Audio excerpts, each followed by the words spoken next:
It's Thursday's video and the weekend is on the horizon, bringing with it the importance of Easter. I trust you're ready with your chocolate and all the necessary preparations. This weekend, our attention turns to Celtic as we face St. Johnstone at Hampton. The excitement around this match is electric, and I want to express some confidence because our record at Hampton Park under our current coach has been nothing short of remarkable. This Sunday will mark our 14th visit to the National Stadium, and we have won all of the previous 13 matches. To summarize those encounters, Celtic defeated Rangers 1-0 in the League Cup semi-final on October 23, 2016. Then came a 3-0 win over Aberdeen in the League Cup final on November 27, 2016. In the Scottish Cup semi-final on April 23, 2017, we beat Rangers 2-0. That was followed by a 2-1 victory over Aberdeen in the Scottish Cup final on May 27, 2017, sealed by a memorable goal. On October 21, 2017, we beat Hibernian 4-2 in the League Cup semi-final and continued our run with a 2-0 win over Motherwell in the final on November 26, 2017. Celtic then defeated Rangers 4-0 in the Scottish Cup semi-final on April 15, 2018. And again beat Motherwell 2-0 in the final on May 19, 2018. We clinched a 1-0 win over Aberdeen in the League Cup final on December 2, 2018. Fast forward to the next season, and Celtic faced Aberdeen in the Scottish Cup semi-final on April 23, 2024, ending in a 3-3 draw, but winning on penalties. On May 25, 2024, we defeated Rangers 1-0 in the Scottish Cup final. We also had a resounding 6-0 win over Aberdeen in the League Cup semi-final on November 2, 2024, and then another thrilling encounter against Rangers in the final on December 15, 2024, ending 3-3 with Celtic winning again on penalties. So we've had 13 clashes at Hampton against 4 different teams, 5 matches against Aberdeen, 5 against Rangers, 2 against Motherwell, and 1 against Hibernian. This weekend that number will rise to 5 with the inclusion of St. Johnstone. Out of these 13 games, 11 were won in regular time with only 2 requiring penalties, against Rangers this season and Aberdeen last season. It's worth noting that in 9 of these matches, we kept a clean sheet, scoring 34 goals and conceding just 9 while collecting an impressive 7 trophies. With that background, here's some insight ahead of Sunday's clash as Celtic head to Hampton under a new manager. We hope the winning streak continues. Thanks for sticking through this slightly longer introduction.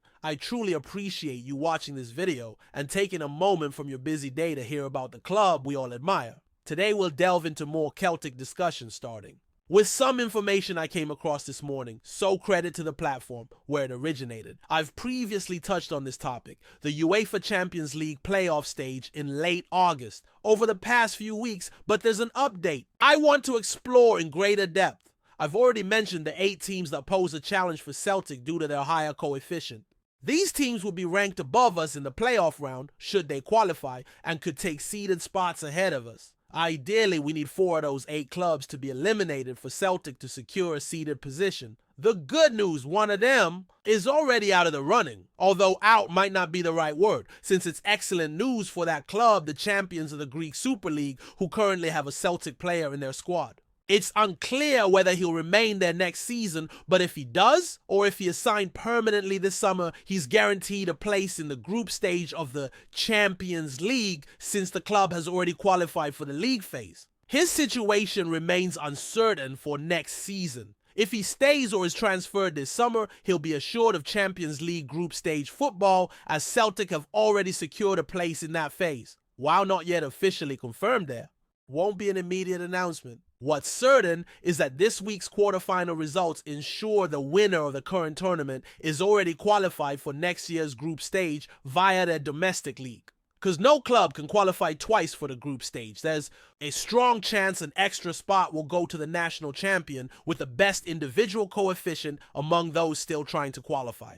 In this case, that team is Olympiacos. Currently, Celtic sits 6th in the ranking among league leaders, and their coefficients highlighting the need to improve our European performance. It's important to note that a large share of the coefficient points accumulated in recent years came this season. If we were to multiply those points by 5, we'd surpass Olympiacos and claim that automatic group stage berth. In some ways, we missed an opportunity, which is frustrating. On the other hand, one of the teams that could have earned a seeded playoff position is now entirely out of contention. So that's a win for us.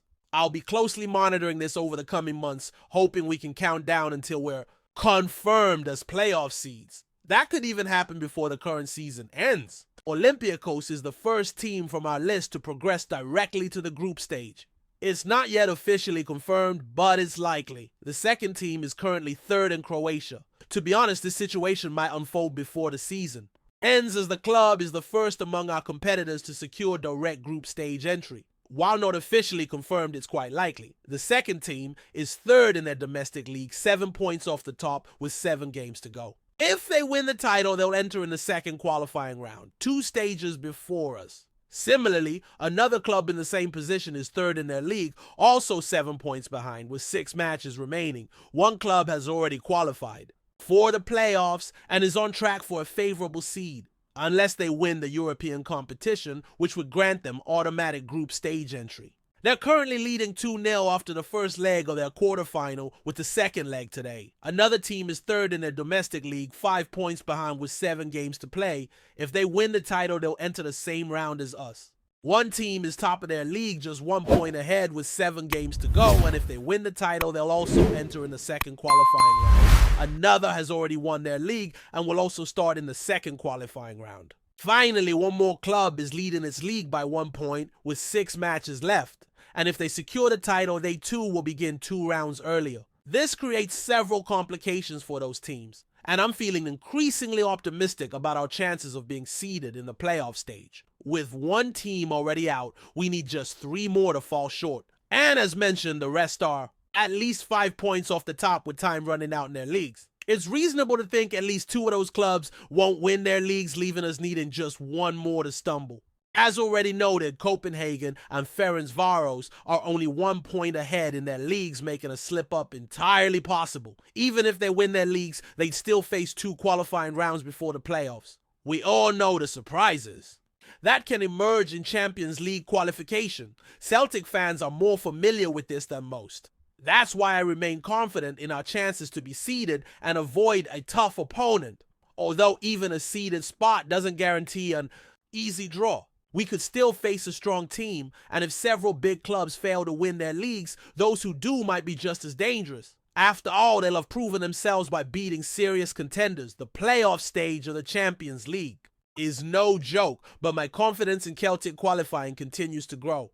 If we don't get seeded, I'll admit it openly. Just a quick note, I'm in a tough financial position due to a decision I made, but you can trust me on this one. Also, I mentioned earlier that one team has reached the semifinals, and it's incredible to think that a player is just 3 games away from glory, potentially entering history with a medal around his neck. He made a brief appearance in a crucial match as his team advanced in a challenging contest. The result sets up a showdown against a strong opponent with another clash between 2 giants on the other side. One club, despite past heroics, has been eliminated. It's a tough stage. Elsewhere, former players are receiving recognition for their excellent performances in their new leagues, a clear sign of their outstanding form.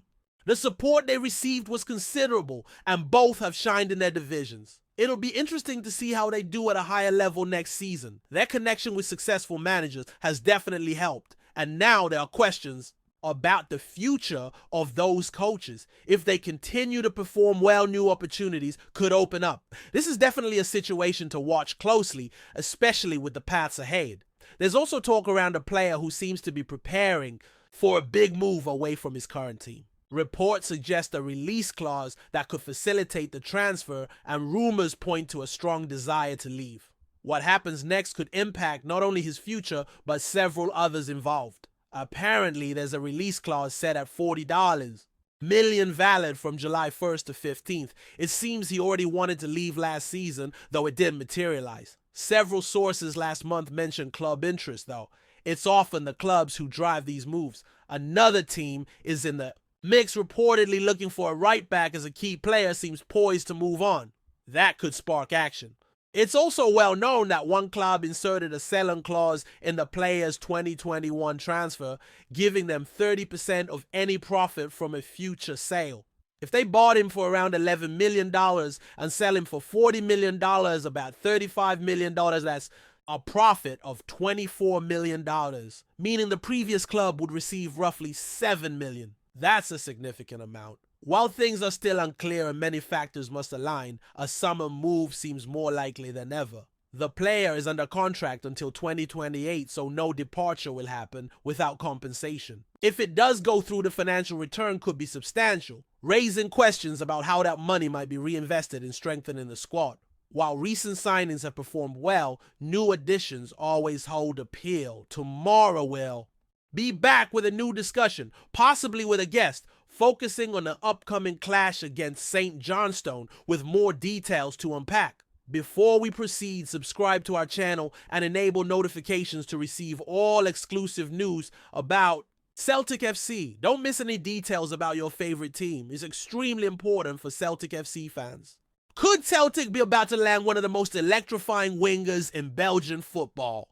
Whispers are growing louder, and Parkhead is starting to buzz with the name William BALIKWISHA, the 25-year-old wide man currently dazzling in the Belgian. Top flight with OH Leuven has reportedly caught the eye of Celtic scouts, and the possibility of a summer swoop has fans on edge with anticipation. BALIKWISHA's journey to the professional stage has been nothing short of captivating. Born in Belgium, but flying the flag of DR Congo on the international stage, he started out at Anderlecht's academy when he was just 4 years old. It was at Standard Liège, however, that he truly began to make waves, debuting in 2018 in a convincing 3-0 win over Lokeren. Since then, he's carved out a reputation as a quick, skillful, and intelligent winger capable of unlocking defenses with the flick of a boot. What's fueling the Celtic rumors? Sources close to the club suggest the recruitment team is keen to inject more unpredictability and pace down the flanks, something BALIKWISHA delivers in spades. After a loan spell with Cercle Brugge and now a steady run of form with Leuven, the winger appears to be reaching maturity in his game. His recent performances have been marked by sharp dribbling, improved end product, and an increasing confidence that suggests he's ready for a bigger stage, possibly paradise. The international stage has also added to his growing appeal. BALIKWISHA made his senior debut for DR Congo in March 2023 during Africa Cup of Nations qualifiers, and he's looked comfortable in the intensity of those fixtures. That international experience, paired with his grounding in Belgium's competitive domestic scene, makes him a compelling candidate for a move to Celtic, a club always on the lookout for technically gifted players who can thrive in European competitions. Nothing is concrete yet, but with the transfer window looming and Celtic's ambitions growing under Brendan Rodgers, this could be one of those under-the-radar moves that ends up defining a season. Could BALIKWISHA be the next hidden gem to shine in green and white? The speculation continues to swirl, and if this move materializes, it might just be one of the most intriguing transfers of the summer. Hello fan, don't forget to like and subscribe to the channel as it means a lot to Celtic FC. Also share your opinion about the news in the comments below. See you in the next video.